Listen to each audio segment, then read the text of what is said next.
Aloha! In the last video, I kind of made a tutorial and explained all the concepts we learned in class as though I were teaching it myself. This week's video is going to be a little different. In this week's video, I'll briefly go over my understanding of the concept of triggers, but then the rest of the video will be focused on specific examples of these triggers and how I'm going to use them in my own channel. Triggers are exactly what they sound like. They trigger the human brain to think about something.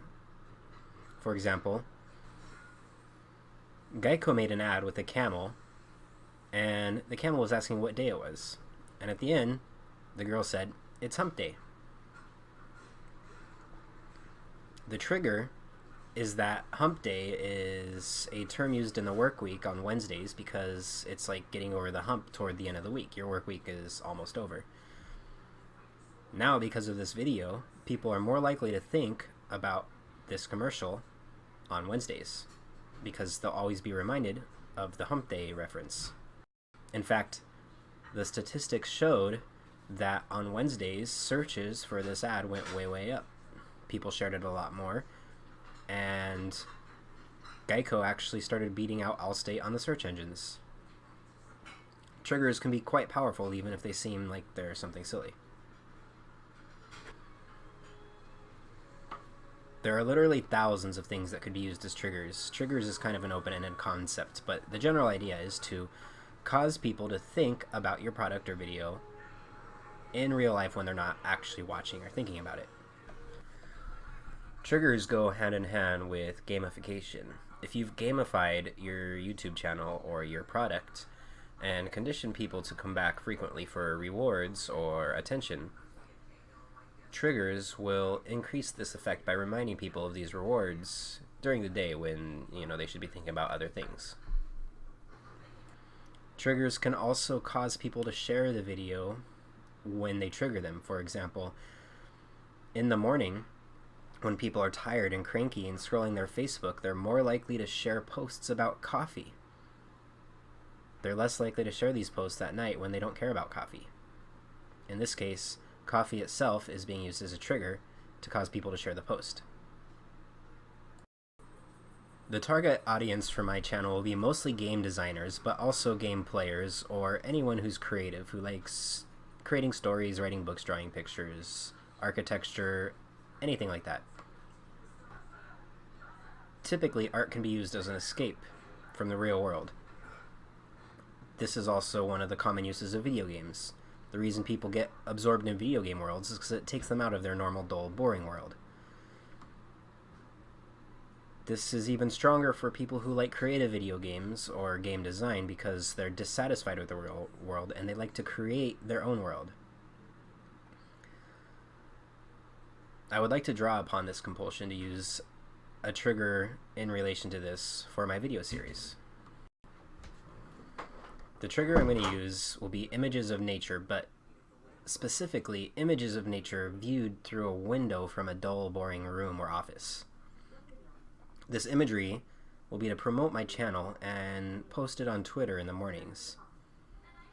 The idea is that while people are at school or work or whatever boring thing they're doing, every time they look out the window and see a tree or bird, they'll be reminded of my post and my channel.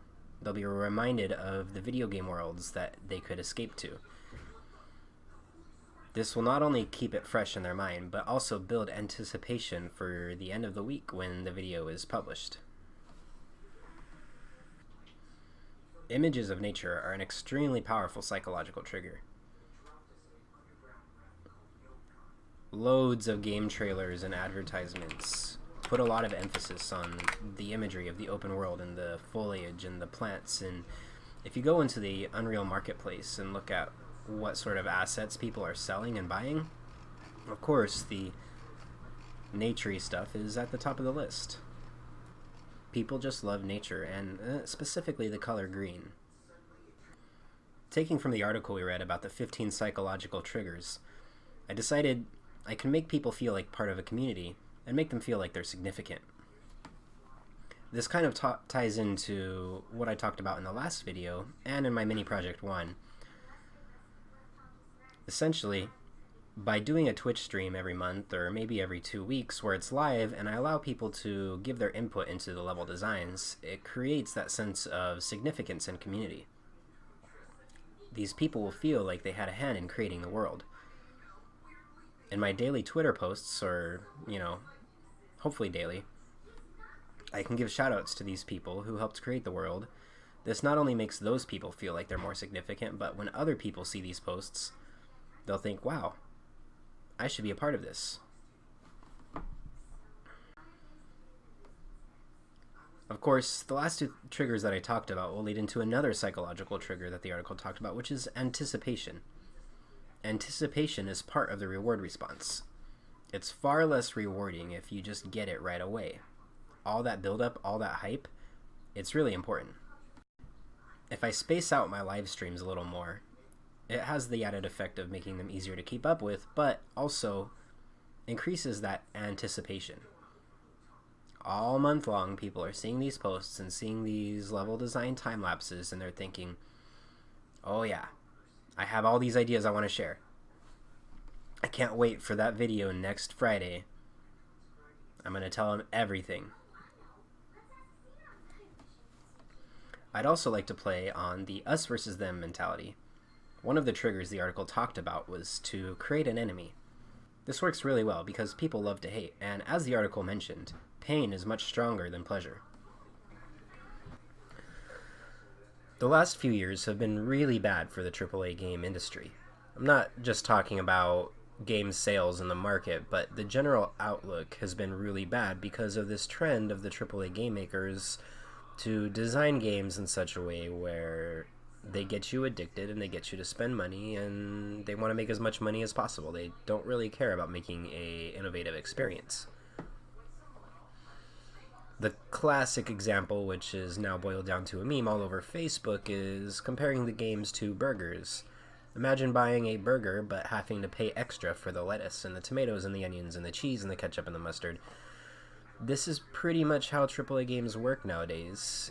By the time you've purchased all the DLC and microtransactions, you've paid $150, $200 on content that's effectively equivalent to what a normal $60 game would have cost, 5-10 years ago. And people hate this. Targeting the AAA industry as an enemy and creating my own sort of sub-counterculture of people interested in creating their own games or being part of a game project where they feel like they have some say helps build that sense of community and play on those triggers to promote my videos even more. And this kind of follows into the next trigger I was going to talk about, which is storytelling. Daddy. People love good success stories. This is not just because they're entertaining, but it kind of gives them hope for their own success story. So one thing I could incorporate into this series is the telling of people's stories who are part of the project, or even if there are other indie developers that I admire and want to share their story. This could get people into the channel itself on a deeper level because it will have a story behind it and it's not just something they come to watch every week. The lore and the story of the world that I'm creating, it could be shaped by the audience and they could feel like they're a deeper part of a story. During the day, they'll fantasize about the story as they look out the window at work and wait in eager anticipation for the next stream when they can be a part of it again. And that's it for the video. Hopefully utilizing these triggers will help make the channel more successful. Mahalo.